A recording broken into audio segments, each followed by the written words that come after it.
Welcome back. This is astounding. Over 60,000 people receive emergency food at one of the Hunger Network's hunger centers or hot meal sites each month. 41% of those being served to children. We can help reduce those numbers and help make sure that those in need get what they need. My guests to talk about that and the 27th annual Run Walk for Hunger are Dana Interbaron, and she's the executive director and CEO of the Hunger Network of Greater Cleveland. We're also joined by Angela Dudek, and also from the Hunger Network. Ladies, thanks to both of you for coming back again. Both of you have been here, and it's good to come back and have you talk about this problem and how we can all work to make it go away as much as we can. I guess hunger will always be with us in some form or another, but each of us can do something to help out. Dana, since you've been here last, what's going on? Well, 2014, Hunger Network did an outstanding job and put together 6 million meals for people in Cuyahoga County. About 650,000 people came through our doors, and of those, like you said, 40% are kids. We have a higher number of seniors coming in, about 18%, as the population ages and as resources and benefits shrink for seniors. They have to turn to pantries more often. So that's kind of what we're seeing at this point. We have a very successful program that we're working on with university hospitals, where we're bringing in medical professionals to centers and hot meal programs, 11 of them, and giving people the opportunity to hear about some diseases that are pretty common in the community, that we all are familiar with, but many of them are diet related. For example, diabetes, cancer, heart disease, and so people can take a look at what they're purchasing on a regular basis with their SNAP benefits and what we put together in the bag at the hunger centers and soup kitchens and hot meals in the soup kitchens, and make choices that are healthy for them, that can help them do better health-wise. And most of us know what SNAP is, but for those who do not, what is it? SNAP is a federal food assistance program for low-income people. You can be working, retired, or in between jobs and receive SNAP benefits, which are basically a plastic card that gets loaded with money, credit each month, and you can go to the store and buy food with that. And you said the need is still there and growing, especially among seniors. What do you think that is? It's growing among seniors. It's spreading to the suburban areas. For seniors, there are challenges with the amount of increase they might have in a fixed income, for example, Social Security. As costs go up, your money goes up very slowly. Then what happens is your budget gets squeezed, so you're choosing between food and medicine. A lot of times, of course, medicine costs more. Transportation to the doctors and things like that are all things that are in the senior budgets that there really are not a lot of good solutions for. Because they're on a fixed income, and it's hard to, as they used to say on the sides, you can't get blood from a turnip. True, and then you have children that are very vulnerable as well in this community, whose parents are trying to make it, working part-time, working temporary jobs, or in between jobs, and they are really struggling. So kids have to rely on school breakfast, school lunch, SNAP benefits, and a lot of times at the end of the month, those resources run out. So what happens to some children in our community is that they are very familiar with lack of food, about empty stomachs. And so what we're doing in the Hunger Network is trying to feed people on a regular basis through our almost 100 pantries and soup kitchens, and providing a 3-day supply of groceries for families in need once a month, with our over 1,000 volunteers in the churches and neighborhood programs that we're partnering with. Right. So that's what we're doing, but it's often a challenge. Yes, and Angela, let me get you into the conversation here. You got to talk more specifically about the Run Walk for Hunger coming up, but let me get you into the fray otherwise here. Part of your job, I believe, is to get the word out about what the need is and how people can help. So tell us how you reach out to folk to make sure they understand that there is this need out there. It could be the person sitting next to you on the bus if you commute, sitting next to you in the pew at church on Sunday, or whenever you happen to go.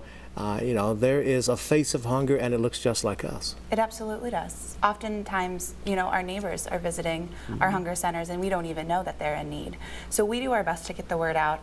We host 4 fundraising events every year that hopefully, you know, is able to spread the word in a unique and fun manner. But we have a really great website that has so much information on our program and our mission that folks can check out. It's just HungerNetwork.org. And we're also on social media as much as we can be. So we're on Facebook, we're on Twitter and Instagram. And we use our resources, I feel like, very wisely at the Hunger Network. 94 cents of every dollar donated goes towards our programs, which leaves very little for marketing. But we do what we can creatively and with wonderful partners in our neighborhoods like 19 Action News. And I understand that $1 in your hands at the Hunger Network of Greater Cleveland can buy $4 worth of food or can feed a family for a day or something like that. Tell me how that works. I mean, the hunger programs order food from the Cleveland Food Bank. It's a very cheap source of food. We pay 14 cents a pound, 4 cents a pound, depending on the product for food. So we're able to leverage all that, put together, along with free products that are coming through other sources like the USDA, and make sure that we get 4 meals for $1. And they have to be balanced meals. They have to provide a balanced nutrition for people, because people are coming in, many of our people come in when they are suffering from diet-related diseases. So we want to make sure there's no, you know, a lot of fat or carbohydrates and stuff like that. we're not talking potato chips and popcorn here, because that stuff is no good. I mean, you think about very inexpensive and good foods like beans and rice and the staples and that. Yeah, wheat pasta and things like that. Yeah. Because it's so important. So many folk are obese, for example, not necessarily because they don't have the food, but they eat the wrong food sometimes. That's true. I find that, you know, I go to the store and I see people buying these big bags of potato chips all the time. I think people have to be educated about what those kinds of things do to their bodies. They really don't know a lot of times what to choose. In our society today, those things are readily available. They're very, very cheap. They're cheaper than, you know, sometimes healthier foods. They taste so good. They They're reach for. addictive. You're going to reach for something that's addictive and high salt or Salt high sugar. and sugar, yeah. And in the long run, you're not doing yourself or your children any favors, because those things do exacerbate health problems. And what we're doing with our Stay Well program is really pounding in to folks' heads, you know, the fact that fruits and vegetables, multigrains, you know, plant-based, more plant-based foods are better for you. And so you can choose those things and your budget will stay about the same. But because we don't know, you know, we often choose, and it happens to everybody in our society at this point. Yeah, we have to be careful because that, we're all inundated those choices are often, you know, very detrimental to your health. So. Now, Angela, you mentioned social media, and that is, by most, I would think, standards, are young people's medium. Most young people are very much into Facebook or Twitter or Pinterest or, you know, Vine or all these other kind of places. Have you seen any kind of real awareness among the youth about, or the millennials, about eating well or about donating or helping out? Because sometimes we miss those populations because we're so busy doing what we do for the obvious among us who need the help. Absolutely. I think Facebook, though, is really for everyone. It's just not millennials. My mom just got a Facebook account, which we're very excited about. So I think it's a great platform for any mission or, you know, event that you have to really help spread the word. What's neat is that, you know, just by one post, not only can your friends see that, but by sharing it, a lot of people can see it, and it just continues. It's like this wonderful waterfall or ripple effect that you have. So we have it set up on our website that you can not only share our website, but one of our events to help raise funds and awareness for the Hunger Network, which is really exciting. And of course, there's also those missions on there when it comes to like getting fit, and, you know, run groups to join or programs to see. All that kind of information can be found on social media, which is what makes it so fun. Children, you mentioned that about 41% of those who go hungry are children.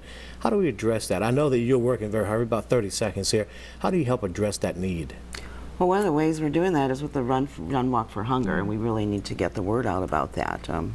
Angela can say more about it, but we have that set up so that you can do a team online. You can use Facebook to promote it. And so that's really powerful for us. We need to raise these dollars to keep the bags full and be available for the children as they come in. All right, Angela, I promise we're going to get to the run walk right after this break. Great. I want to give you more of the time to concentrate on what that is, where it's going to be, who can get involved, and how they can after we come back. Time is running out, so let me give the floor to my guests for any last thoughts they may have or anything they may want to repeat. And Angela, you've been sitting patiently by most of the program. Let me just tap into you and talk about the Run Walk for Hunger, when that's going to be, where it's going to be, why is it? Absolutely. It's going to be on Saturday, May 9th, 2015, and we're so excited to host the 27th annual Run Walk for Hunger. This is actually the first year we've ever done a run.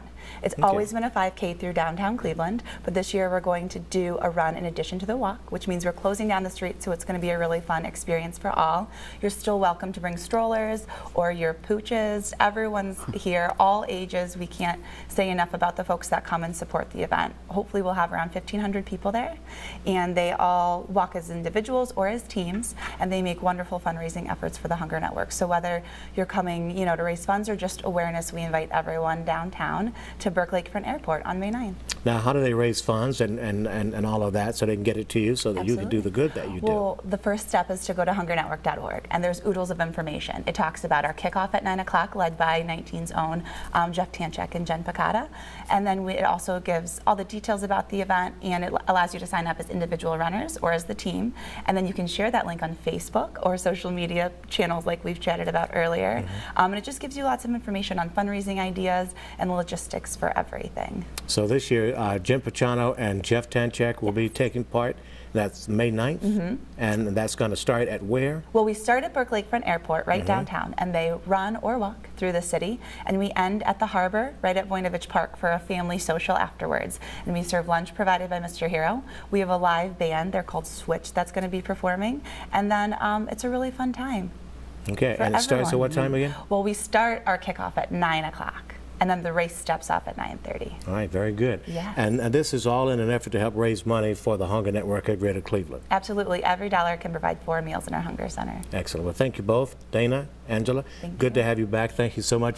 As we wrap up this morning show, thanks to our special guests, thanks to the crew, and without a doubt, thank you for watching. Hit me up on Twitter at HarryBoomer19 and like me on Facebook. See you next Sunday morning at 6:30 for another edition of WUAB 43 Forum. I'm your host and executive producer. Be well and take good care.